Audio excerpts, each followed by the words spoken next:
Bismillahirrahmanirrahim. Kita akan membahas mengenai analisis simpul dalam analisis rangkaian listrik. Dalam analisis simpul ini atau sering disebut sebagai analisis node atau node, kita akan memanfaatkan hukum Kirchhoff arus, gitu ya, dan juga hukum Ohm tentunya. Nah, langkah-langkah yang kita lakukan ini saya berdasarkan pada referensi seperti yang tertulis di situ. Pertama, tentunya kita merapikan rangkaiannya dulu seandainya belum rapi.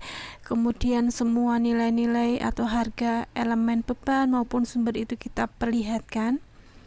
Nah, kemudian kita akan menganggap bahwa rangkaian mempunyai simpul sebanyak N, ya.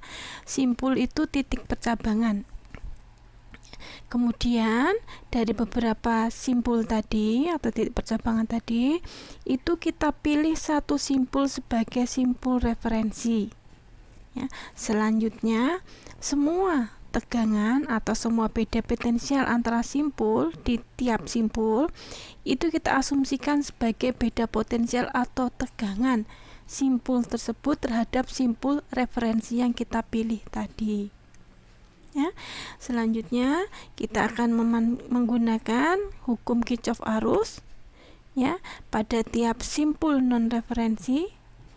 Nah, dan langkah selanjutnya kita menyelesaikan persamaan yang ada dengan persamaan aljabar linear, penyelesaian persamaan aljabar linear.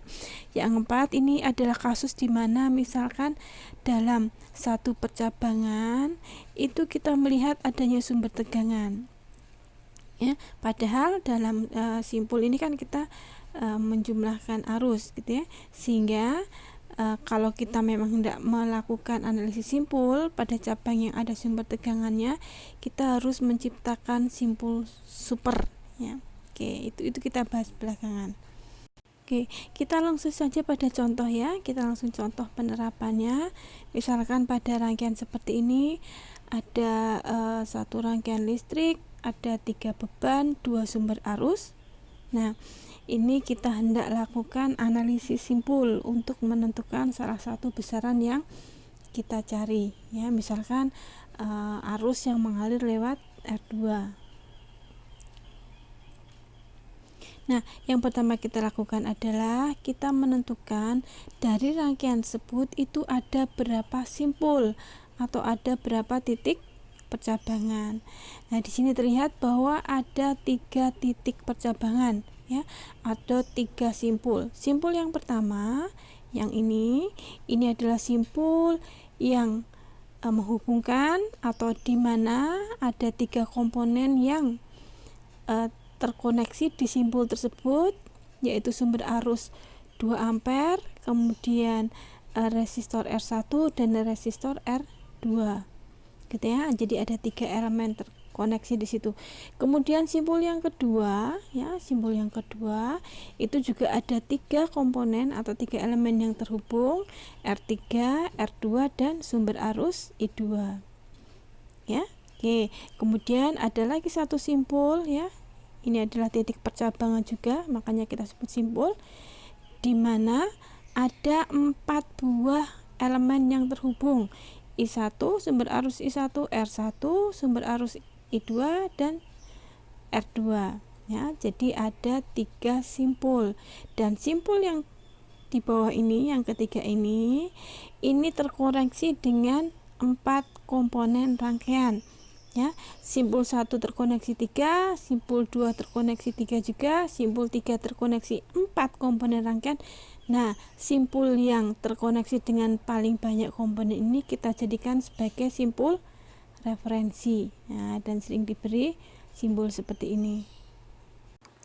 Dengan menjadikan simpul ketiga sebagai simpul referensi, kemudian kita tetapkan bahwa beda potensial antara simpul pertama dan simpul referensi itu sebesar V1. Kemudian besar beda potensial atau tegangan antara simpul 2 dan simpul referensi itu kita beri atau kita asumsikan sebagai V2. Nah, selanjutnya kita akan menerapkan hukum Kirchhoff arus pada simpul 1 dan simpul 2. pada penerapan arus ini kita akan memberikan tanda positif untuk arus yang keluar cabang dan akan memberikan tanda negatif untuk arus yang masuk cabang, ya. Karena hukum Kirchhoff mengatakan total 0, ya. Jadi yang masuk sama dengan yang keluar. Oke, kita terapkan pada simpul yang pertama. Ini simpul yang pertama tentunya, ya. Oke, ada arus keluar I1, kemudian ada arus keluar yang melalui R1 dan ada arus keluar yang melalui R3. Oke. Nah, arus yang keluar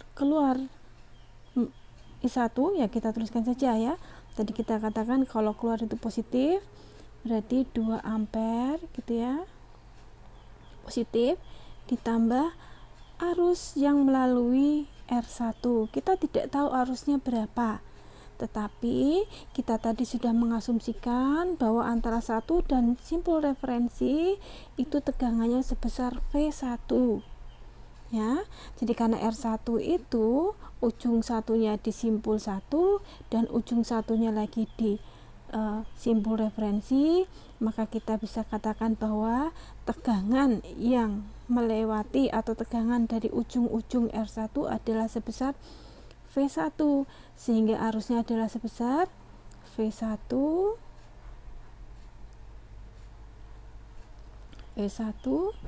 dibagi dengan R1.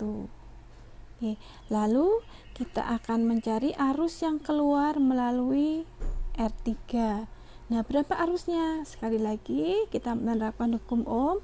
Arusnya adalah tegangan dari ujung ke ujung R3 dibagi dengan resistansinya.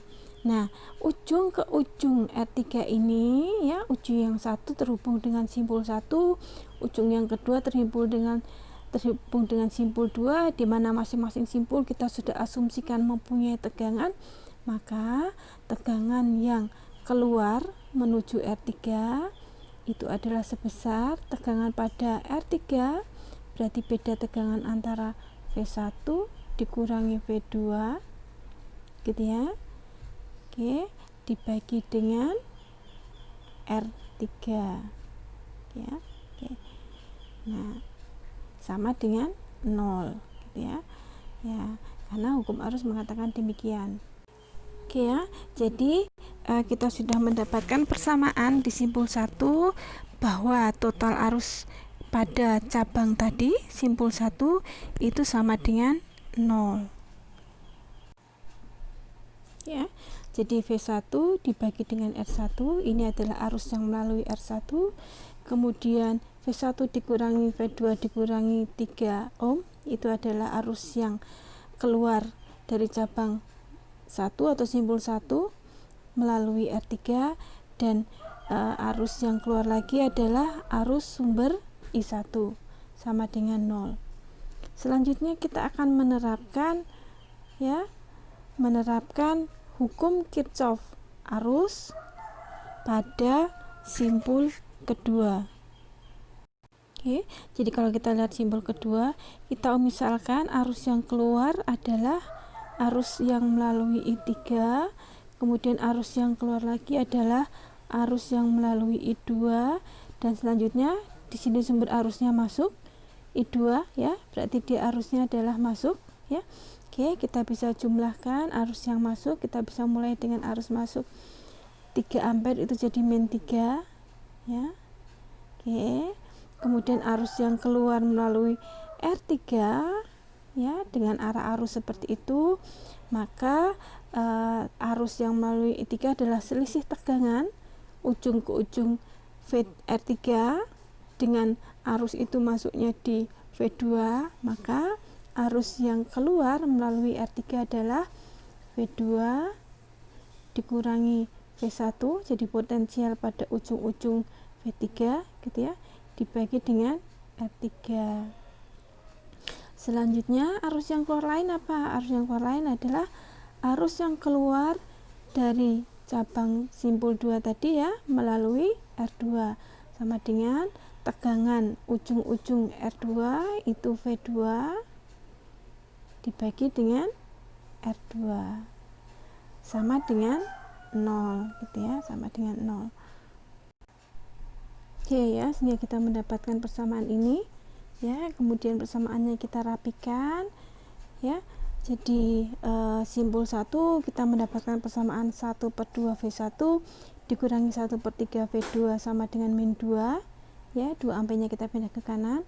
Kemudian di simpul V2 min 1/3 V1 ya, ditambah 7/12 V2 sama dengan 3. Nah,